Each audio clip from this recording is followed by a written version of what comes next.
relearn food as what food groups are and what food is, especially now that there's so many like labels of food, whether it's clean eating, good eating, bad eating, and the different kinds of diets out there. So I just wanted to start at like the bare minimum and the basics. So we'll first start with MyPlate, which is the USDA, their guidelines of what a healthy meal pattern is. MyPlate is pretty much, I guess I can, should I draw it? MyPlate is pretty much, it's just this plate of food that it's a diagram that they use to describe like what a healthy day's worth of food would look like. So they're pretty much fruits and vegetables are two of the food groups, and then you have your protein foods. My handwriting is not the best. And then you have your grains. And then over here you have your dairy. And so we'll kind of review each food group, review why they're important, why we need all foods, or why all foods can fit into the diet, and go from there. I have notes on here and I have notes on my phone, so I'll just be kind of switching back and forth between the two. So the first thing I want to talk about is protein foods.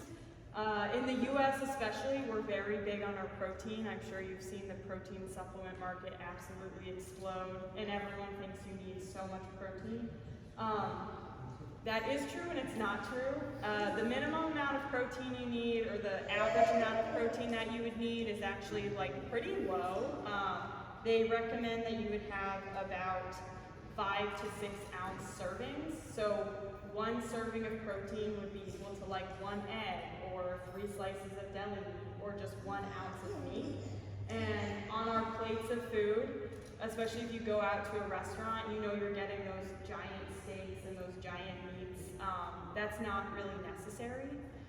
Since I think most of us here are athletes or enjoy working out, I would say that you would want to eat about half to 0.8 grams of protein per pound of body weight. So if you weigh 150 pounds, that would be equal to 130 grams, which is kind of equal to, I'd say, about 5 ounces of meat at each meal.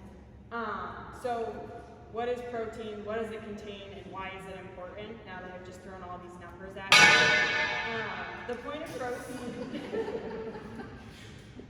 of protein is that it supports muscle growth and repair. It's also important in our DNA and just the function, like our cellular function, but that's a more like minute level. But for outwardly, what we would see is that it can help you gain lean mass, and it can help provide energy throughout the day and kind of strengthen those muscles. So that's super valuable. No, you're fine. So can anyone give an example of a protein food? Does anyone know of what a protein food would be? Chicken. Yes. Anyone else? 2 beef. Perfect. So protein can be vegetarian, vegan sources, and then we have like our meat sources. The meat sources, you're right, chicken, turkey, like chicken breast and turkey breast are ideal because they're lean. Fish is really healthy because it also contains other healthy sources of fats. And then you have your beef and your pork. Those are usually preferred to be like 90% leaner, so not those like really fatty steaks. That's if you're trying to have a healthy mix of proteins in your diet. And then the vegetarian, vegan sources include legumes, seeds, nuts, and beans. So all of those fit into the diet, and all of those are pretty important for your just everyday function. So what they would recommend is usually making about 1/4 of your plate protein. This again depends on your goals, depends on where you're at, depends on what you want to achieve, and we can go a little bit more into the specifics of that.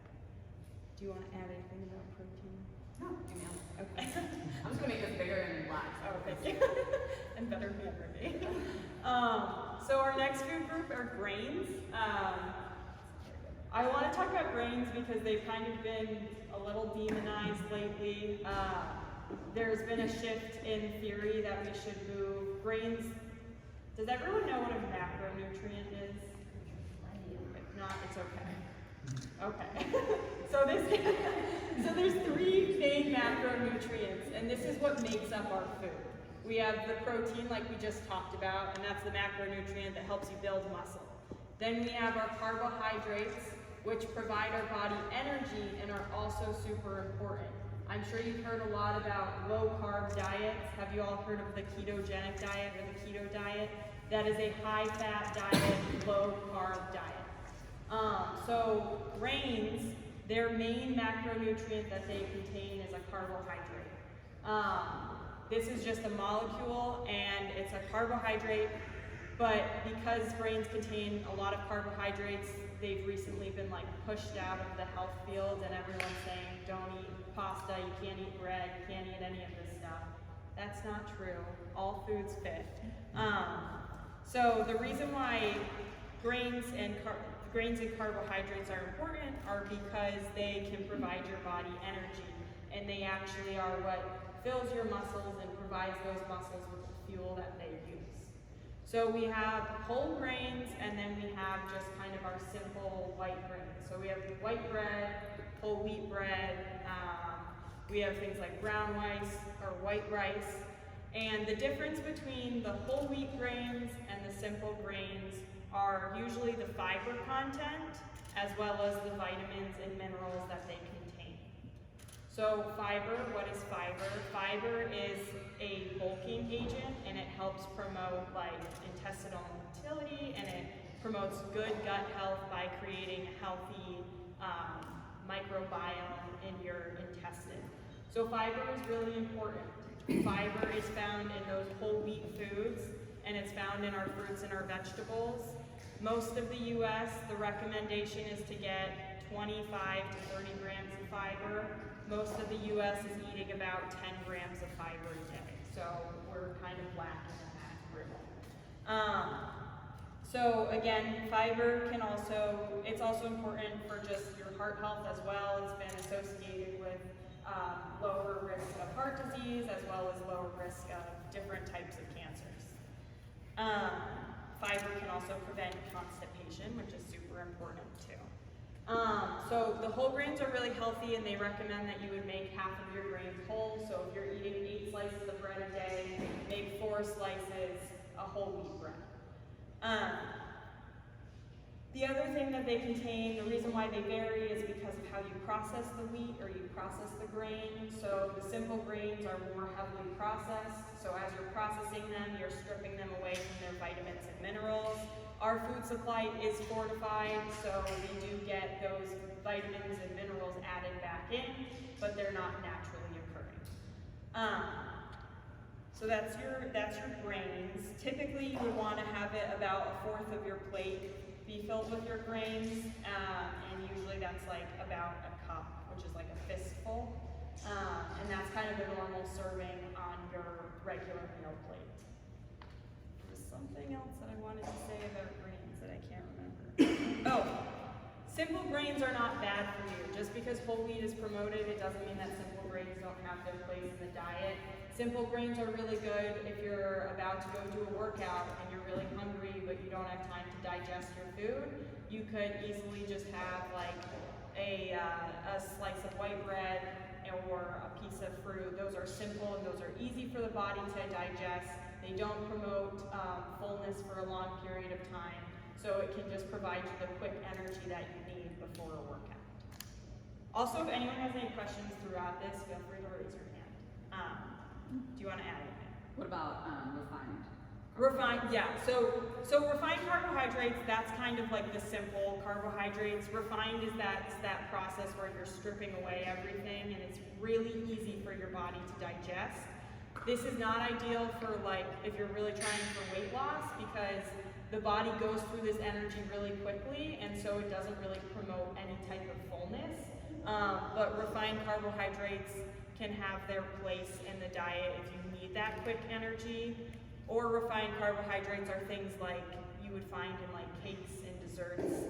It's those additional sugars that are not the healthiest, but within moderation they're acceptable to have.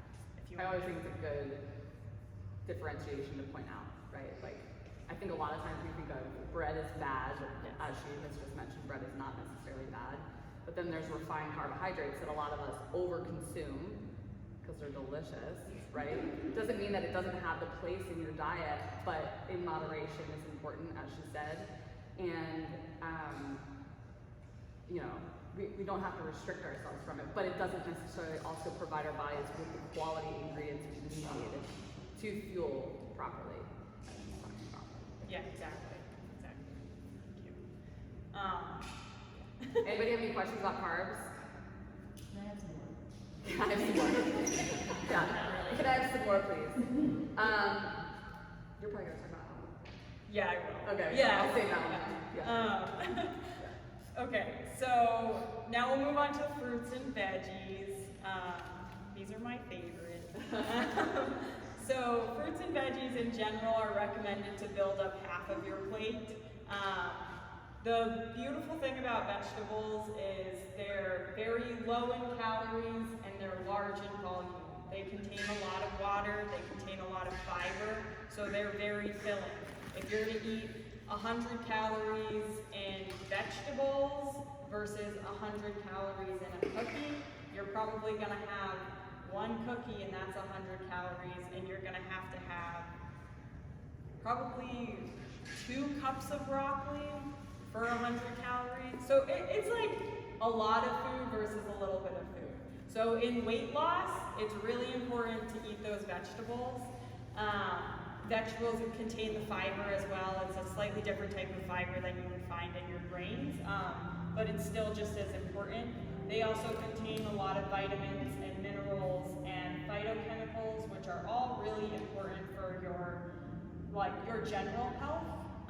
The vitamin and mineral aspect is what plays a key role in your heart health and disease risk, whereas when you're looking kind of more at the volume and the satiation factor of food, that's kind of more about weight maintenance. So vegetables are super important. Does everybody know what satiation is? Oh yeah. Feeling full. Yeah. Feeling full. Yeah. So you have satiety signals that are sent from your brain or your stomach to your brain.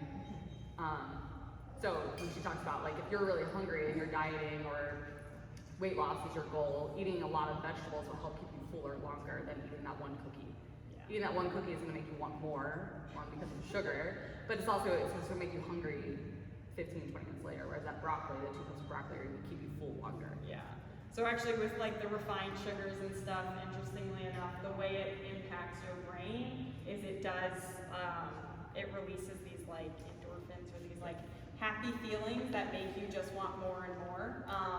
And so that's something you kind of have to learn how to monitor and regulate, and that comes into watching portion sizes and just kind of knowing what healthfulness is. But that gets a little complicated. So nutrition clinic part 2. Yeah. So fruits. Fruits are another food group that have lately been demonized as well because of the low carbohydrate trend. Fruits and vegetables contain carbohydrates like grains do. They also contain a tiny bit of protein. Vegetables do more so. So fruits are a simple carbohydrate. They're digested pretty easily, and they contain sugar. Sugar is sugar. It's a natural sugar. But in addition to its sugar that fruit contains, fruit also contains fiber, and fruit contains those vitamins and minerals that you wouldn't get from eating just a tablespoon of white sugar. It's also, again, probably harder to eat 4 apples in one sitting than it is to eat 4 cookies in one sitting. So that again goes into that fullness factor and how much you're able to eat. It's recommended that you would have about 2 to 3 pieces. Well, it depends on your size and your height and all that stuff. But usually 2 to 3 servings of fruit is a good amount of fruit a day. Yeah, do you want to add to that? So yeah, fruit are also a great way to kind of, if you're craving something sweet, you could have that instead. I'm sure some of you think that sounds stupid. You're like, why would I have a piece of fruit instead of a cookie? But over time, it kind of, you start to appreciate it a little bit more, and they are delicious if you find the ones that you really like. So that's some of you have worked with me, and like one of the things I like to suggest, especially in the summertime when like berries and stuff are really fresh and at their peak season, is to sub out like that bowl of ice cream with a bowl of fresh berries with like Cool Whip on top, because you're getting the Cool Whip, which is like fun, but the berries give you that satisfaction of the sweetness, and you know, providing you with a lot more vitamins and minerals and things for health than, not that ice cream is bad, but yeah. You read that fine line. So again, that's kind of the point of teaching the food groups, is so that way you can kind of learn that, like, yes, there are healthier choices that you can make, but I don't really like to call foods good or bad. It's just like, it's this type of thinking that doesn't really, I don't think it really gets you anywhere. And it's not really positive. And then you kind of, I don't know if any of you guys have said this, but I know I've said this, and I've heard many people be like, oh, I've been bad today because I ate a piece of cake, or oh, I'm going out to dinner tonight, therefore I'm kind of being a bad person because I'm not following my diet. Raise your hand if you've had that thought before. So it's really hard. If you didn't raise your hand, you're lying. So it's really hard to move away from that thinking. But the reason why it's important is because food shouldn't be part of your moral compass. Like, food doesn't, and what you eat doesn't define if you're a good or a bad person. It's just what you're eating. Yes, it impacts your health, but no, it doesn't mean that you're a bad person if you had a bowl of ice cream with your grandkids or with your friends. It shouldn't make you feel that way. And you shouldn't feel uncomfortable to eat those things.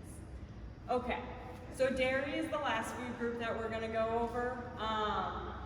Dairy is a controversial topic in the nutrition fields, just like almost anything in the nutrition fields.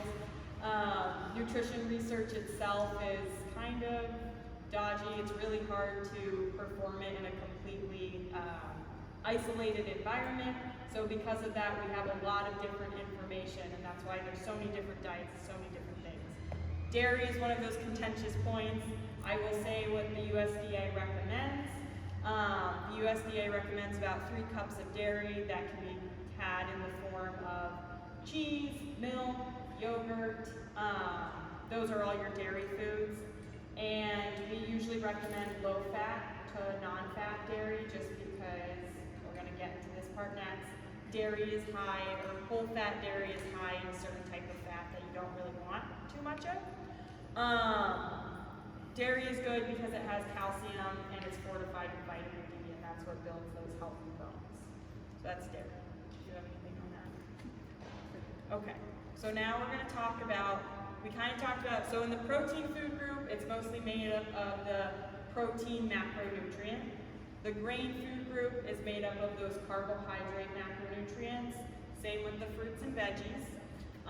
There's one more macronutrient. Does anyone know what it is? Fat. Yes. So. I wrote it up there. Oh, perfect. Perfect. Well, good. So fat. There are 3 main types of fat. You have your trans fat, you have your saturated fat, and you have your unsaturated fat. What does this mean? Why is it important? This stuff goes more, the types of fat doesn't really impact your weight, but it does impact your actual health, and it impacts your disease risk for, again, those heart disease, those cancers, those diet-related diseases, so, like diabetes. So, we'll start with the healthiest of the fats, which are your unsaturated fats. Making sure I got it. So some of those sources would be like your olive oil, avocados, and your nuts or nut butters. Within the unsaturated fat group, it also goes into 2 other types, but we won't get into that. This is the healthiest fat group that you can eat, and you want to consume more of these unsaturated fats because they're better for your heart health. The way that these are split up is because of the way the molecule is built. So that's the difference between the unsaturated, saturated, and trans fat. So we want unsaturated fats. So those oils, nuts, avocado, and then fish. That's why fish is really important. It contains a lot of unsaturated fats. Saturated fat, on the other hand, is more dangerous to your health, and that's what leads to those clogging of the arteries, which eventually leads to heart disease. Just the way our body metabolizes it in excess, it's dangerous to your health. This is found in most of those animal products, which is why we recommend like low fat or lean meats and beefs, and as well as why we recommend low fat dairy. So this saturated fat is in your butter, it's in your margarine, it's in ice cream, it's in red meat, and so eating this too much can lead to poor health in the end. Do you want to add anything to those two fats? I kind of told myself I wouldn't get into this detail, and I still am. It's good to do. I think this is good because a lot of times you hear fat and Yeah. how you break it down. Yeah. So this is where I think the ketogenic diet is very interesting, because the ketogenic diet promotes really high fat food sources, and I'm sure you've seen a bunch of people that are like, I can eat bacon all day long now, and all I eat is bacon. That's not a healthy keto diet. That's a very unhealthy keto diet that will likely lead to more disease risk, but we're not sure because the research has not been long-term enough to find that yet. So our last fat is our trans fat. The food industry created this fat in an attempt to create a healthy saturated fat. So why would you want that? Well, when you're making things like cookies, you need that solid fat, which is the saturated fat. So butter is like solid, whereas oils are liquid. I'm sorry, I'm getting too much. So the unsaturated fat are usually your liquid forms, and then the saturated fat are the solid forms. So they were like, how do we create a fat that provides the health benefits that unsaturated fat does, while also providing the food structure that the saturated fat does? Let's create trans fat. 10 years later, we find out trans fat is the absolute worst thing to eat for you, and it is extremely detrimental to your health. So much so that they're trying to remove it from the food supply entirely. So this is where you could look at a nutrition facts label, and it can be listed. They do list trans fat, so if it has trans fat, put the product back. You don't want that. It's allowed, I believe, to have less than half a gram of trans fat per serving in a dish, but they're trying to remove it completely. So it's not really as present now, but I just wanted to throw that out there. Who can name a product that you see on the shelf that says on the front of it zero trans fat? Give me a product. Oh, come on. If you have kids, they most likely eat these. They're orange. Cheese. They're shaped like a fish. Yeah, I think on the, like, I'm 99% sure on the front they say zero trans fat. You think a lot of like the foods your kids eat, or like marketing or like cereal, it'll say like zero trans fat somewhere in the corner.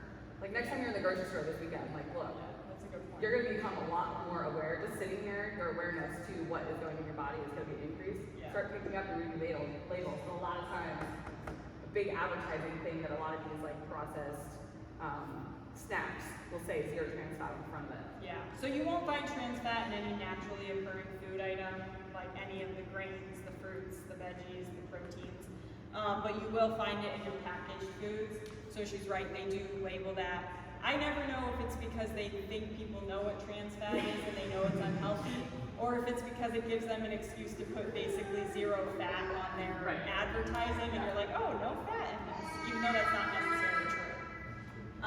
So that is your fats. Are there any questions on that? Yes. I have a question. On GMO versus non-GMO, I work for an agriculture company, and I think it's the most overused term and the most highly understood term, because they're constantly modifying plants to produce more fruit. Yes. And people say, oh, non-GMO, and they stamp it on the boxes, but if we didn't change the corn and the soybean, if we didn't change the actual edible part by genetically breeding those plants to make them better, they would succumb to insects, disease, and Right. Other things where we can't feed the world. Right. So this is one of the other most controversial topics in nutrition. Personally, I eat genetically modified food. The non-GMO is really expensive. The research isn't quite there to back it up that non-GMO is better or worse. I think it has its place. I think the only issue with GMOs is kind of the way the food industry has been. It makes it harder for this issue has made it harder for small farmers to produce adequately and be able to own their own food without being accused for kind of stealing the seeds of others and larger companies. So that's kind of, to me, GMO and non-GMO is less of a health issue and it's more of like a policy, societal issue. And second on the list would be organic versus inorganic. Yes, exactly. Just a ridiculous term. Yeah, so I don't think it's necessary. It's personal choice. Organic believers they really firmly believe in organics, and I'm not going to sit here and change their mind, and I'm not going to sit here and change the mind of non-organics to go organic. Again, the research isn't there for its effects on health, so there's not really much to say on it. And I think if your choice is between a organic bag of Carrots. processed kale chips versus a non-organic bag of carrots, I'm going to say the non-organic bag of carrots is probably healthier for you than the processed organic things. So it's really just kind of a ploy to make everything seem healthier or not healthier. But if it's between buying fruits and vegetables that aren't organic or buying less expensive packaged products, I'd say go for the non-organic fruits and vegetables. The only other thing, so fat is the most macro dense or calorie dense. I don't know if we're even talking about that. No, I forgot about that. Okay, so when we look at protein, fats, and carbs, and I'm not going to get too into it because I'm not sure what you're covering, and some of you know this, but every gram of protein you consume is 4 calories. Every gram of carb you consume is 4 calories, but every gram of fat you consume is 9. So fat is your most calorie-dense macronutrient, okay? Which is why on a plate it takes up like this much room. Yeah, it's like 1 serving. Yeah. It's very small. You okay? usually would have like 1 serving for a meal, and I believe 1 serving is like a teaspoon or tablespoon. I go back and forth. Yeah. So again, it depends on your size, what your goals are, and all those other things. But the biggest example I like to point out is who uses olive oil on a regular basis? Great, awesome source of fat, right? It's a unsaturated fat, really good for cholesterol levels, all that kind of stuff. But how many of you have ever measured out 1 serving of olive oil versus taking a pan and drowning it in olive oil? I started. Huh? I started because Right? I'm starting literally I'm paying attention to the small things. Yeah. And literally it's crazy how much the fat content for a teaspoon. Yep. A tablespoon, and Yeah. usually we're just so used to Just dumping it. Yeah. So olive oil, so this is, if they've worked with me, some people know, I'll make you take if you have a food scale, it's a good way to just eyeball, instead of eyeballing, stick your frying pan on your scale and zero it out, and then weigh out 1 serving of olive oil, which is 13 grams or 13 milliliters on the scale. And that circle, obviously it's going to expand as you pour, but it's much smaller. It will blow your mind. Or the better example, and this a lot of us are guilty of, is if you go and you get a jar of peanut butter and you're the person who stands there and just is yeah, fuck yeah, this is great. Yeah, peanut butter is delicious. Next time, I want you to measure out 32 grams in weight. If you look at the label, on the back, your label is going to say 2 tablespoons equals 32 grams in weight. I want you to weigh out or measure out 32 grams of peanut butter, and you're going to be oh shit. I'm eating 6 servings of peanut butter every time I go into that jar, right? It's just something, it's an awareness thing. I'm not saying it's the end all be all, but when we talk about our macronutrients and fat being the most calorie dense macro, it's important to know that it's easily consumed at a higher calorie count. Yeah, I would say if you weigh or measure, and if there's one thing you should kind of interested in like weight maintenance and just like how much you eat, start weighing your fats. Yeah. That's like the first thing to do. It adds up so quickly. The peanut butter. That's someone that's a great example. It's out of the jar. When you like master the 32 grams. Yes. Yeah, or like when you buy a container of cashews and just sit there and start eating them. Look at the back. It'll say like 16 cashews. Count out 16 cashews and be like, oh. Yeah, those things are important to weigh and measure. Definitely the most important. Yeah, sorry. Yeah, no, thank you. I'm off my I forgot own. completely about that. Soapbox. Okay. So now I think, are there any questions on this part yet? No? Okay, so now I'm going to talk a little bit about how we can modify the plate kind of for weight gain, weight maintenance, or weight loss. To me, this type of plate is perfect for your weight maintenance. Like this is what you should be eating to kind of maintain your level. This doesn't have to be your dinner plate every night, but it's kind of just saying get your 2 to 3 fruits in every day. Try to make at least a fourth of your plate vegetables at your meals, and then same with like your grains and your proteins. You kind of want that split up. For weight loss, I would say that you should do this kind of same thing, except you want the protein a little bit bigger than your carbohydrates. So you could do it like, yeah. And then for your fruits and veggies, half your plates with vegetables, not fruits. Fruits can be sprinkled in throughout the day, your 2 to 3 fruits, but make half of your plates vegetables. And by vegetables, I'm talking about non-starchy. So those are your broccoli, your asparagus, spinach, kale, lettuce, those types of vegetables. You include potatoes, corns, and peas as your grains. Those should be considered your grains. What this style is going to do is it's going to give you more protein, which is going to help with your satiation level, so make you feel fuller. It's going to give you a ton of vegetables, so you're also going to be pretty full from that meal. And it's going to give you kind of the minimum amount of carbs that you need for optimal daily function and to fuel your workouts. Yeah, that's what I would say if you're going for weight loss. For weight gain, I would definitely I would kind of do a third of each. Like a third of protein, a third of grains, and then a third of fruits and vegetables on your plate. I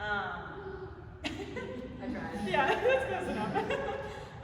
This is just this is a way to bulk up more calories by including more grains and including more protein, which is going to hopefully give you that lean muscle mass to build. Anything you want to add to that? Okay, so now the next thing I wanted to talk about is kind of pre-workout and post-workout fueling. This can be a little confusing sometimes. So pre-workout snacks, I'm a big fan of snacks. I think snacks are great, and especially if you have like energy dips and highs during the day, you might benefit from doing 3 meals and like 2 snacks a day. I know a lot of people come to me and they're like, yeah, I work out at 6 p.m. and I've only eaten like one piece of fruit, and like a piece of chicken today. And I'm like, then how are you working out at 6 p.m. without absolutely dying? You can't give it your all if you don't have the energy to put in. Food is fuel, so it's really important that you have adequate food to have adequate fuel for a productive workout. So pre-workout snacks, if you're eating 2 to 3 hours before your workout, you can kind of eat just a normal plate. If that gives you, that's usually enough time to digest. 2 to 4 hours. 2 is cutting it a little close. But let's say that you ran out of time or that you work out at 5 a.m. and you don't really have time to eat a whole meal 3 hours before a 5 a.m. workout. Or you're busy and you didn't have time, you ate lunch at 11 and you're working out at 5 p.m. So what do you do before your workout? I would say this is where you stick to those simple grains or you go with your fruits. These will give you those quick source of energy. So you can have a banana anywhere between like 15 minutes to an hour before your workout. You could have a rice cake. You could have a piece of toast. This is, you all kind of only want it to be a carbohydrate because that's what will give you the fuel during your workout. Yeah, don't put peanut butter or avocado on the toast. Yeah, no, it's too hard for your body to digest all at once, so it won't really get those carbohydrates into the cells to give you what you need. So that's close to working out, pre-workout fuel. Post-workout, you really want to have about 20 to 25 grams of protein with, I would say if you're doing a snack, a post-workout snack, you want some protein in it and you want some carbs in it. The simple carbs are good because those get back into your muscles right away and they replenish the muscle stores that were just depleted while you were exercising. So you could have a piece of fruit and like 2 hard-boiled eggs, or you can just kind of eat a standard meal that contains your protein and your carb and your fat. But workout, like the meals between pre and post-workout, it's most important you want to focus on the carbohydrates and the protein. So pre-workout, carbohydrates, post-workout, protein and carbohydrates. Yes. So if you have like a evening workout, and after you work out, you kind of have a feeling of wanting hungry because of the nature of working out. How do you combat that versus like no going to sleep or full sleep? So Or eating late, yeah. Eating post-workout is one of the most important times to eat. That is what, like that is where you're going to start seeing results, is by refilling the body with the macronutrients that the body needs to build the muscle and reap the rewards. So a lot of people like think working out is where the strength and the gains are made, but it's really that recovery period, and the fuel for recovery is super important to getting those gains that eventually come back into the gym. I'll answer your question in 1 second. So to follow up with that, if you're not hungry post-workout and you're going to bed like pretty close to after working out, I would say doing like a protein bar or a protein shake would be good. Making sure that you have that mix of the protein with the carbohydrates.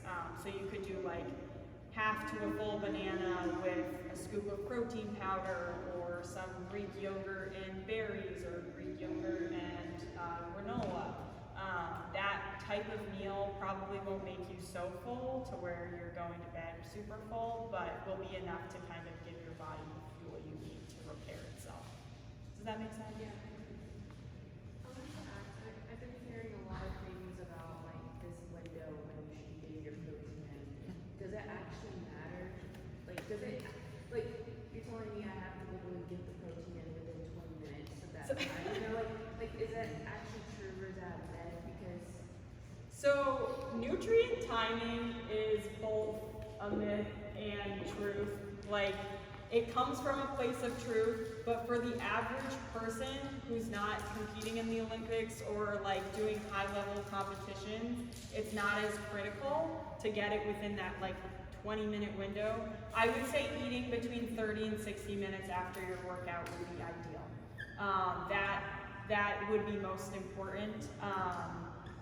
But sometimes life happens and that doesn't work out. But it's not like you have to be like, I need this amount of protein within 15 minutes of my workout so that way I can get this result. It doesn't really work like that for like the average person. Nutrient timing doesn't come into play until you've absolutely maxed out every other area of your life and being kind of like the healthiest you can be. Does that make sense? But I would definitely try to eat within 30 and 60 minutes after your workout. Jackie behind you, I just drew up. You've seen that. Yes. Yeah. So like, down here is your calories, right? Cals and macros. So if this is your nutrition period, this is one way to think about it. Calories and macros, and up here is your supplements and timing, right? So you can tell that this matters most and this is so minimal. So just to put into perspective what she just said, there's stuff in here. Yeah, so you have to like master these steps before you can kind of like get supplements in time. Like if you're not eating enough, then the amount of like collagen or creatine or all of these supplements that are promoted, it's not gonna do anything for you if you're not eating enough or eating the right stuff. So you definitely need to get that foundation first, and then you can make those fine tweaks as your progress is stalling and you need more. And a common misconception, she talked about the 3 different plates, and the common misconception with weight loss is the less I eat, the more weight I'm gonna lose. And that's not true. It's not always true. Yes, your body has to be in a caloric deficit, so eating calories under your maintenance, just your maintenance calories to maintain the same weight, it has to be less than that. But that doesn't mean walk around and eat 1,000 or 1,200 calories just to lose weight. You're gonna feel like shit, and you'd be surprised that you probably lose more weight eating 2,000 calories. Now, this is a very broad number that I'm using. It depends on you, your weight, your height, all this other stuff. But don't just cut your calories if your goal is weight loss, right? Start doing all these other things first before you start finding what that caloric deficit is for you. So more recently it's been, oh, do you want me to ask a question? Yeah, how do you find that sweet spot of like, am I eating too much, am I eating too little, am I eating enough? Yeah, that's hard to find. It's a process, it really is. I think you need to pay attention to, I'm very big on like your mental state and eating. Eating plays a huge role in your thinking and your thought process. If you're in an extreme caloric deficit, it changes the way you think. And it will make you feel constantly hungry. You're always going to be food focused. Like you won't ever be able to think about anything else other than food. If you're there, you are eating way too little. If you're snacking absolutely all day and you're eating giant meals and you're constantly picking items that are really calorically dense and picking like processed and packaged foods, that's pretty easy to go over. Like that, you're probably going to be over consuming at that point. Weight is just one measure to measure those things, but if you're constantly gaining weight, you're probably overeating. But I would honestly say to find that sweet spot, you should work with a professional. It's hard to find it on your own if you haven't done this before, and that can usually just kind of give you the foundation of what you need to relearn your body. We're taught a lot about ignoring our hunger cues, so I'm sure, have any of you heard of the Clean Plate Club? The Clean Plate Club is like when you're at dinner, or it's usually taught when you're a child, and they're like, you have to finish everything on your plate. And as a kid, you're like, but I'm not hungry anymore, I don't want this. They're like, no, you must finish everything on your plate. So what that does is it trains your body and it trains your mind to ignore a hunger cue that's saying, hey, I'm full, I don't want to eat anymore. So you spend years doing that, and then as you get a little bit older, a lot of things that are really promoted is to eat less. And so everyone's like, well, only eat half your plate now. You can only eat half of your plate or only eat this much. And so again, you're like, well, what if I'm still hungry? And you're kind of taught like, getting a snack isn't good for you, when that's not true. So you're so out of whack at this point, typically, especially if you're someone that is struggling with like constant like weight fluctuations. It's probably because you just don't know how to trust your body anymore. Our body knows best what we need, and our body usually does crave what it needs. Like yes, you can crave desserts and you can crave sweets sometimes, but that's also a psychological component.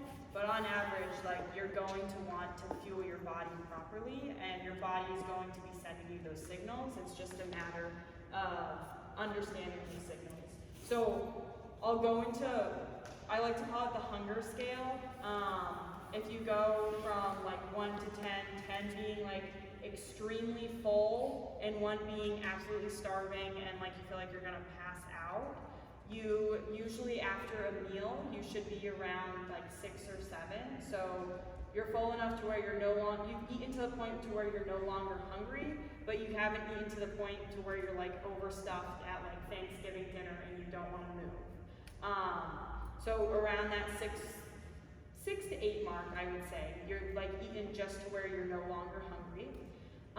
And then going into a meal, you kind of want to be at like a 3 or 4, I would say. You don't want to be at 1 because if you're that hungry going into a meal, you're going to eat really fast. You're not going to be able to pay attention to how full you're feeling throughout that meal. And you're probably not going to make the healthiest decisions because you're going to grab whatever's in front of you because you're so hungry at that point. That went on a very long tangent. Did that kind of answer your question? But yeah, recently the goal has shifted from, it used to be like very low calorie diets. People would promote these insanely low amount of foods to eat for a short period of time so that we can lose the weight quickly and kind of see the results you want. The issue with this is once you resume your normal eating behaviors, you often gain that weight back because the body has been kind of in this starvation mode. So when you're giving it its fuel, it just kind of, it's holding on to everything it can and it's going to lead to weight gain. And then if you stay on that low calorie diet forever, you're gonna be extremely miserable. So more recently, we've switched to this idea that you want to lose weight by eating the most that you can while still being in the caloric deficit. So let's just say your maintenance is 2,000 calories, starting with a 1,900 calorie diet, and that's only a 100 calorie deficit. You might think that you're not gonna lose any weight at all, but you would be surprised that sometimes you really can. And then as your weight loss continues to stall and you kind of balance out again, then you can kind of decrease a little bit more. And it's like more of a stepwise process rather than this drastic cut, because the drastic cut, your body just doesn't know how to respond. Our body doesn't want to lose weight. That's not how we were genetically built. We want to survive, and so starvation isn't a symbol of survival. Anything to add? Yeah, I mean, I could add a lot, but I think you just keep going deeper and deeper into the I know. rabbit hole. So we'll talk about alcohol, and then that'll be kind of like our last main topic, and we can take more questions. So alcohol, is it good for you? Is it bad for you? How much can you have? They actually recommend it in units, because it's more like, a beer might be 5% alcohol, whereas like tequila is like 70% alcohol. So alcohol is kind of its own macronutrient. Alcohol contains 7 calories per 1 gram. So it's in the middle between the protein, fat, and carbs. So have you guys seen those like alcoholic seltzers like White Claw or Trulies? Yeah, so on there, it says that it's 100 calories, and then if you look at the nutrition, it only has like 2 grams of carbs. So you're like, well, where are the calories coming from? Yeah, because how many, 2 grams of carbs is how many calories? 8.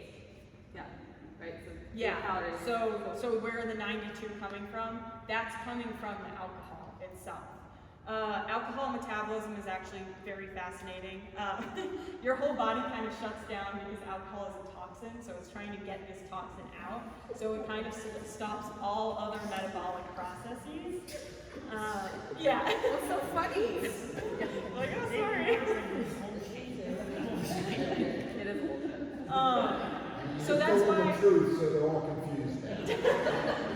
So that's why hangovers happen, because your body's like getting out all of these toxins, but at the same time, the next day you're kind of going through withdrawal because you no longer have those toxins in your system. So that's kind of where the hangover occurs if you drink too much.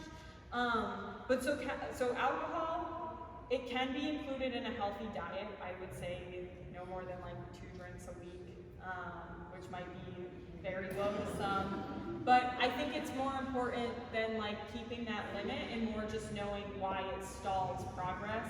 So if you're trying to lose weight, alcohol contains calories, and it adds up so quickly. 1 shot glass of like liquor is usually about 100, 150 calories. So I don't know how you guys drink, but if you're drinking a lot of shots or you're drinking those mixed drinks, you're getting the calories from the alcohol, and then mixed drinks, you're getting the calories from the added sugar and the drinks and the mixers. So I would recommend, if you're a lover of mixed drinks, make your mixed drinks at home, measure your alcohol, use lower sugar juices and those types of items. And I would say fake sweeteners, but that's a personal preference to you guys. And that's how you can kind of get a fruity cocktail without drinking a 800 calorie long item. Beer, yeah.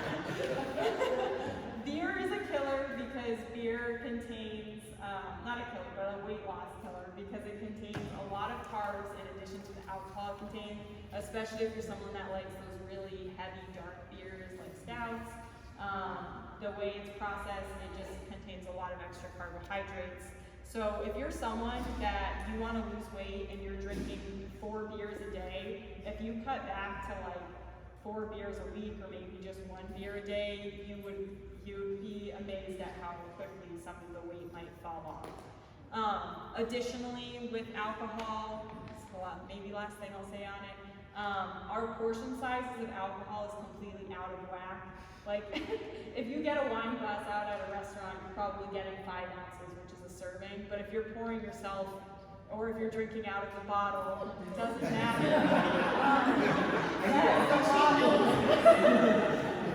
So strong. Yeah. Yeah. So if you have like a 16-ounce glass, and you're like, I'm just gonna have 1 glass of wine, you're really having 3 glasses of wine. So it's just important to be aware of what you are doing and what you're taking in. I'm not saying you can never drink, but just know that what you're doing is going to possibly have repercussions, especially because since the body's working so hard to get it out, it's not really digesting well the other foods. You're in an intoxicated state, and probably after having a lot to drink, you want pizza and bread and other types of more high-fat processed foods. So you're not really going to make the healthiest decisions. And then the next day, if you're working out, your workout's probably going to suffer because you're trying to sweat out everything that you just consumed. I call it the case of the fuck it. Yeah. It's really hard to not do that like all or nothing thinking, but that's again why I try not to label food as good or bad, because when you're in that all or nothing thinking, I mean, I know I'm guilty of it too. There's been a day where like you have one unhealthy item and then you're like, well, the rest of the day doesn't matter, now I'll just have whatever I want. When in reality, it's just one item. Just live as you normally live and keep doing the healthy behaviors. So with alcohol, I would say if you're having a drinking day, try to have a healthy eating day that day as well, rather than doing both at the same time. It doesn't make it better. My analogy to that is like, if someone had a flat tire, right? You got a flat tire, are you gonna go and slash the other 3 tires? Yes. No, the answer is no. So if you have 1 piece of pizza and in your mind, why are you gonna go continue and tell yourself, fuck it, I'm just gonna eat however I want because I already messed up 1 time. You didn't mess up. Just pick up, where you left off, fix the flat, and move on. Like, don't dwell on it and slash your other 3 tires. I know it was a lot of information. I kind of went into more information than I had meant to. It's so easy to, and there's still more that I could talk about. But any questions that I can answer now? Yes. Not like dessert coffees, but where does like caffeine, like I want to have my coffee in the morning, I want Splenda and creamer, like I think that's fine. that's I'm a fan of caffeine. Caffeine actually can help caffeine can help like performance in the gym because it gives you that additional energy. I would say, I think it's no more than 300 to 400 milligrams of caffeine a Yeah. day is the recommendation. A lot of us drink more than that. Yeah, and it can be hard not to. I have a very moderation and personal preference view on nutrition because I actually am not too familiar with the research on if there are super detrimental effects of caffeine. I don't believe there are. I'm pretty sure the research hasn't shown that. So it's up to you of do you want to have caffeine withdrawals? That's what you're gonna have. And is it impacting your sleep? Usually not drinking coffee. For the guy to my left. Yeah. So some people like won't drink coffee after a certain time. It's usually about 8 hours before you go to bed. You don't want to consume any caffeine. Yeah, 6 to 8. So if you go to bed at 10, you wouldn't want to have coffee after 2. And actually, ideally, you wouldn't have caffeine within the first 3 hours of waking up because of the way I think it's our hormones are. It's most that, like the way your body, or it's not the hormones, I think it's like this, I can't remember what it is, but there is, I looked it up on my That's all right. Yeah. We can yeah. follow up with that. I'm curious Yeah, about that actually. Yeah, so I think it's between 2 to 3 hours of waking up. Your body's natural energy levels are like rising and increasing. So it would be ideal to wait that 2 to 3 hours before having your first cup of Oh my coffee. God, Brett would stab somebody. Yeah. He would stab But again, somebody. that is this. Yeah. That is this. So it's not the most important. But just watch if you're going to Starbucks and you're getting pumpkin spice lattes or frappuccinos.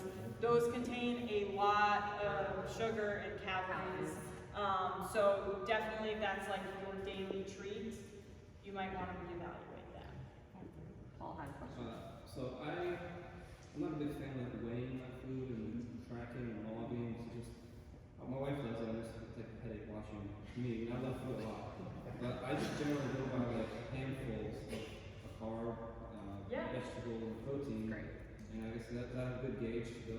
That's perfect, actually. I think it actually says it in here. She always brags on me like, oh, you should really. Yeah, that's something we should cover actually. So, what I like about people that don't know anything about food, starting to weigh their food and starting to understand what a complete meal is that's all that is. It's an educational tool that you can use to learn what a healthy meal is, how much your body needs, and how you feel after eating that meal. I don't think weighing your food is something anyone wants to do their entire life. It's tedious, it cannot be very fun, and sometimes it can get, especially if you're someone that tends to have like obsessive behaviors, mentally it might not be the best for you. So I think it's fine that you don't want to do that. So what this says here is like 1 ounce of cheese, which is a serving of cheese, usually looks like 4 ducks. And then 3 ounces of meat, which is like a good serving of meat at a meal, 3 to 6 ounces, depending how much protein you want. That would be a deck of cards or the palm of your hand. Just the palm, Just the palm. not your fingertips. And then the carbs, that's your fistful, that's your 1 cup, and that's about a serving of carbs that you would want at a meal. Yeah, so think about a rice, like a cup of rice. Yeah. So that's fine.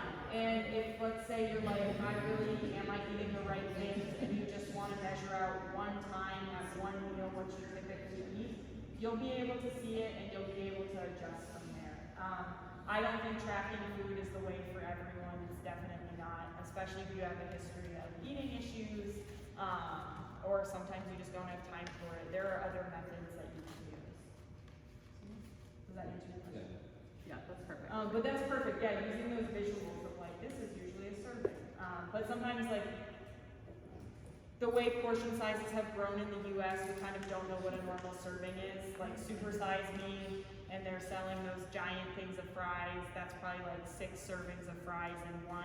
So our portion sizes for the general American is pretty off. Like, I know when I go out to a restaurant and I get a small plate of pasta, I'm a little sad about it. But like, you want that giant plate, but really that giant plate is like 4 servings in it, so. Even our like tablespoons and cups are made too big. Yeah. So I'll go back to my peanut butter kick. If you take your tablespoon at home, your plastic tablespoon or metal tablespoon, and you measure out with that tablespoon 1 serving of peanut butter, and then you weigh that serving of peanut butter, I guarantee you the tablespoon is bigger. Yeah. We live in a society where everything is supersized, where everything is made bigger than it should be. Yeah. Also with the peanut butter, like if you get those like natural peanut butters, the ones that have the separation and stuff, some of them get like little dense clumps of like nut butter in it that don't have the oil dispersed. That weighs more than the thin liquidy part of the peanut butter. So if you're taking a whole tablespoon of the really dense part of the peanut butter, you're gonna be eating a lot more peanut butter than you intend to. So weighing your peanut butter, the unfortunate truth. It will blow your mind. Just do it one time. And even if it's very fantastic. Yeah. Yeah. I love eating peanut butter out of the jar, so I still will eat my peanut butter out of the jar, and I put it on the food Never scale, crack it. and I eat it till I get my minus 32 grams of peanut butter. Yeah, that's Otherwise, the best, yeah. I will eat the whole jar. Yeah. Can you talk a little bit about the value of water? Oh yeah. Oh, I yeah. forgot to bring that up, Yeah. Wow. Can't believe I missed that. So they recommend about 8 ounces, 8 ounce glasses a day. This depends on your activity level, depends on all of that stuff, your size, and honestly, there's actually no research with the perfect amount of water that you're supposed to consume. So what we like to do is kind of that like pee scale, and whenever you pee, you want your urine to be that like lightish yellow color. That means that you're pretty well hydrated. You do not want really smelly pee or really dark urine. That is not, that means you're way underhydrated. Do you want to talk more about that? Yeah, so everything I've ever preached is that pee is a really good judgment. You don't want clear pee. You want like a light lemonade. That's what we focus on. In the summer, you're probably drinking, especially if you're in here, you're drinking way more than what you think you need to. Because the amount of sweat you exert, you need to replenish your body with fluids, right? So if you're going home and your clothes are completely soaked, I can tell you right now, I'm drinking a gallon and a half during the summertime. If not, I should be every day. But that's where I know my level is at. If you're somebody who drinks 16 ounces of water a day, don't go from 16 to 64, right? You gotta gradually increase, and you gotta get your bladder adjusted to it, or you're gonna be sitting on the potty just drinking your water and just peeing, right? So I'm a huge, a lot of times I preach like half your weight in ounces is another good goal. If you're 200 pounds, drink 100 ounces. That's a start. And just see how your body reacts, see how you feel. Know what, like if you have headaches all the time and you're eating enough, it's probably because you're not drinking enough water. Dehydration is a serious thing. Dehydration is I work in the hospital and I get people all the time with dehydration. It can really damage the kidney in a short-term period, like for a short-term period if you're dehydrated. I do want to mention hydration though, like if you just had a really intense workout and you know you're dehydrated, just drinking water is not going to get you hydrated. You need electrolytes, and that's where those sports drinks come into play, like Gatorades. You don't have to drink those. You can make your own natural one using you can add Coconut water, lemon. and some salt to it. But if you're only drinking water, the way the mineral balance is in the cells, it can't really absorb the water well, so it won't actually hydrate you. So that's why if you ever, I don't know if any of you have ever worked out and felt really dehydrated, but you're like, I don't want to drink water, I want to drink something else, like a juice or like a sweeter thing. That's Pedialyte. Yeah. Yeah. So. Is that an answer? Anybody else? Yeah. Kayla? Maybe beyond the scope of this clinic, can you talk about the speed at which you eat?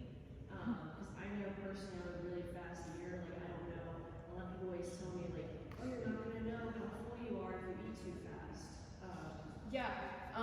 So typically I would say if you're a really fast eater, and let's say you finish a meal and you're still hungry, you could usually wait 15 minutes, and by that 15-minute point, you'll know if you're still hungry or if you're full. And if you're still hungry after 15 minutes, you're probably still hungry.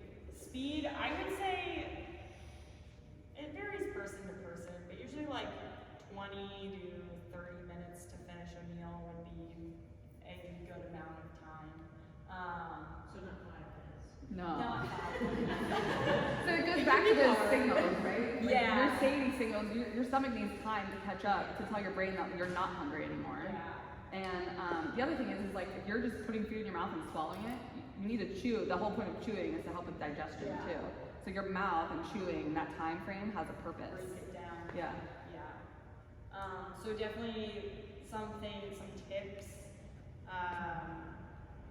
This might sound weird, but using like a smaller utensil or using like chopsticks for even like normal foods that you That's a good would idea. normally use chopstick for, it just it forces you to slow yourself down. Also, distracted eating is really hard to get away from, but eating in an environment where you're focused on your food and you're not just like watching TV, you're doing work while you're eating, and setting aside kind of that time would be beneficial, especially if you're a quick eater. But I also know, like, if you set aside, if you're not doing anything while you're eating, sometimes you eat faster because you just want to be done with eating so you can do more things.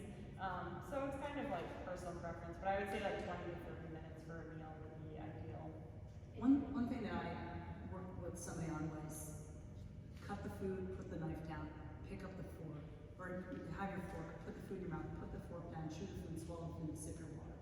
Then pick up your knife. Like the steps of the process really slow down the eating, because if you cut everything up first, then it's already there to eat. So the act of physically putting down your utensils, picking up your liquid, drinking that, then putting that down, then you have to go pick up your utensils, really made a huge difference for that particular person. What's the overarching theme of today? Anybody guess it? What? Yeah. What'd you say, Mike? Moderation. Moderation. What else? And habits is a good one. Habits is a good one. That'll lead into our challenge. Yeah. Awareness, right? She talked about being aware of how much alcohol you're consuming, being aware of how much vegetables and fruits you're eating every day, being aware of how much peanut butter you're pulling out. Everything is about your awareness. Being aware of how fast you're eating your food. The awareness, like a lot of like what I preach, like the benefit of just measuring one time or for a week is having awareness of how much the protein that you're eating weighs. Like, am I getting enough or am I eating too much? It's all about awareness, right? It's like when we work out, being aware of your form, being aware of your heart rate, how much you can push. Like there's a lot that all ties together with nutrition, fitness, all that kind of stuff.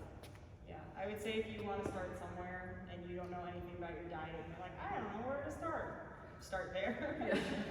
Because you'd be surprised how much you learn just by like figuring out your own eating habits, your own eating behaviors on your own thoughts. I also think like, I know since we did the nutrition thing, avoiding any processed foods. Yeah. To us, that was huge.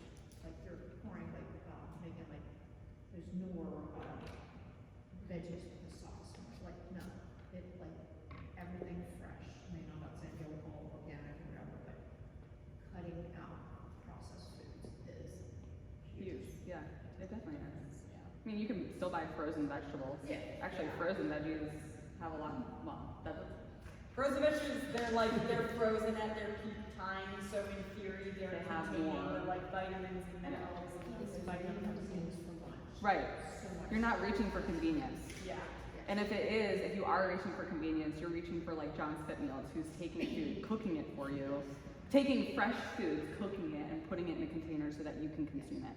You're not reaching for those lean cuisines that are highly processed, full of sodium and everything else. Does anybody have any other questions before? I know a lot of us probably are hungry and ready for lunch, but Oh yeah.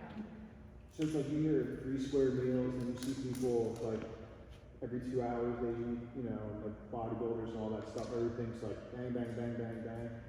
I mean, if you have a busy schedule where you can't, how should you eat, or does it matter, how you space things through the day, or can you just all do it on stomach feel? I would say a lot of the meal timing is about how you feel. I personally like 3 meals and 1 or 2 snacks a day. Some people hate snacking and they hate snacks. yeah, and I'm a 5 meal person. Yeah, there are people. Yeah. 5 so- smaller, that's just the way I've kind of trained myself to. Yeah, you don't have to eat every 2 hours. It's not necessary. You can give your body a break from eating. If you get hungry every 4 hours, just kind of know that and then kind of be prepared for that in your head and be like, okay, I need a meal ready at this time and at this time. And if you have a busy schedule and you're only able to get like 1 or 2 meals in, I would say try to add in. Even if it has to be like a protein chicken banana, like she said. Yeah, like something small. something lower volume that still has the calories, the protein, and the carbohydrates. Yeah. I'm a huge fan of like packing raw vegetables and eating them like in the car. We always find that we make excuses for ourselves that I don't have time. I think you also need to be aware of your priorities and what are you aware or willing to give up to make that tiny sacrifice of eating a bag of carrots on your drive home from work. Yeah, Like, 'cause it's so easy when you take it down a notch and think about it. Yeah, and that's just like the 2-meal thing, or like 1 meal if you don't eat the whole day, but then you're ravenous at dinner. You're probably not going to make the right choices. Yeah. Does that help you though? Yeah. I think it, for you, overarching is like calorie consumption. Yeah. You do a good job. Sue? Well, I think also what I learned from you too is your meal prep. If that's a biggie, if you have it all made for the week, you just grab it and then you don't have to guess and it's all weighed out. It just makes it easier. It's huge. I don't have time. Like, Yeah. Just one day a You're week. cooking every night. If you add it all up. You do have turns time. into time to Yeah. spend meal prep. Yeah, you have to prep for success.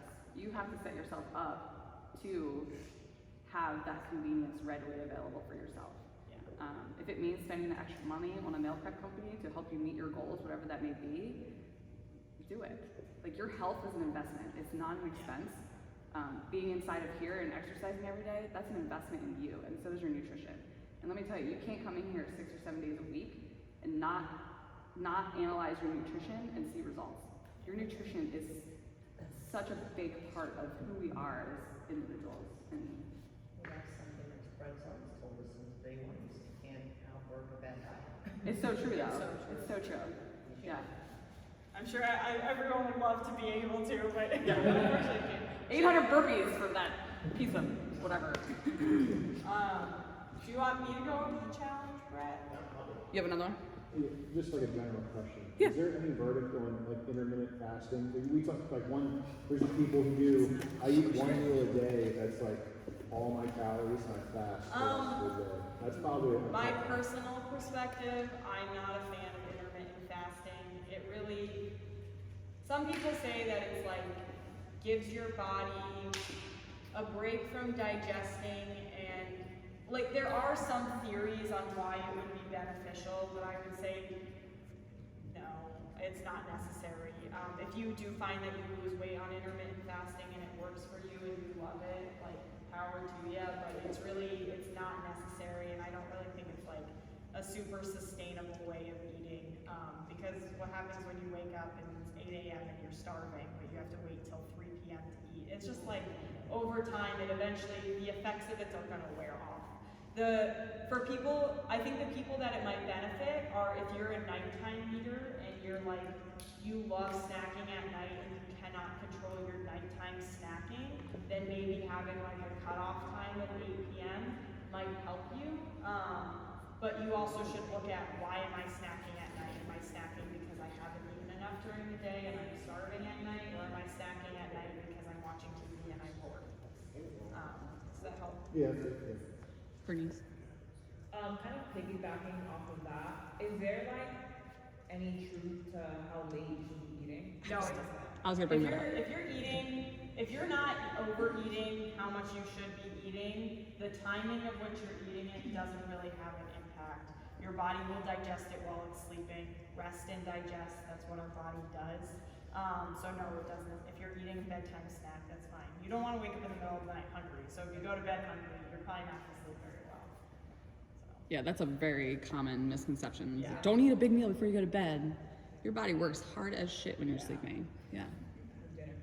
Especially for you, and you get up and come in here at 5:30 a.m. You better. But like if you're working out in the morning and you're not eating all of your calories till nighttime, you might want to try to shift that a little bit, because your body has used more calories in the morning and it's working to repair itself. So it would probably benefit from the fuel that you're using at night. And you also have to look at, am I eating a big meal at night because I'm just still so hungry from the day? Is there a category of foods that like are better suited for nighttime eating that break down so that like you're not kept awake during digestion, or does it not matter? Actually, I just I'm pretty sure it was eating a protein source and like a fat Yeah. would be beneficial Okay. during night. This might not be related, but people like talk about carb loading before a long run, Yeah.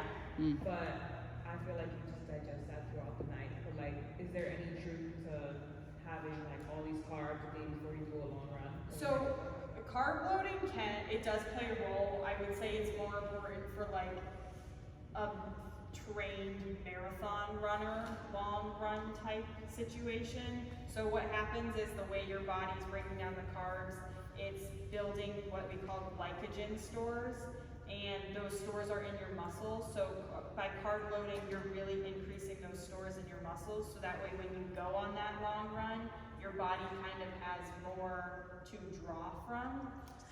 But it's not necessary. But if you're going on like a run that's going to be an hour and a half long, you might benefit from having like a 15 to 30 gram carbohydrate snack in between your run. And that could be like those little goo things, a little sports drink, or like they have those little gummies, or sometimes you'll see now, it's really popular for like, I've seen a lot of bodybuilders, like their workouts are like 2 hours and they take a little intra-carb break and they have like a little sour candy. That's what that's for. It's kind of replenishing those glycogen stores so you have the energy to use. But once you run out of those glycogen stores, that's when your body starts to metabolize the fat and use that as your energy source. So it's not necessary, but it's fun to play around with if you're like interested in nutrition. Does that help? Yeah. Okay. I think we're gonna talk about the challenge now.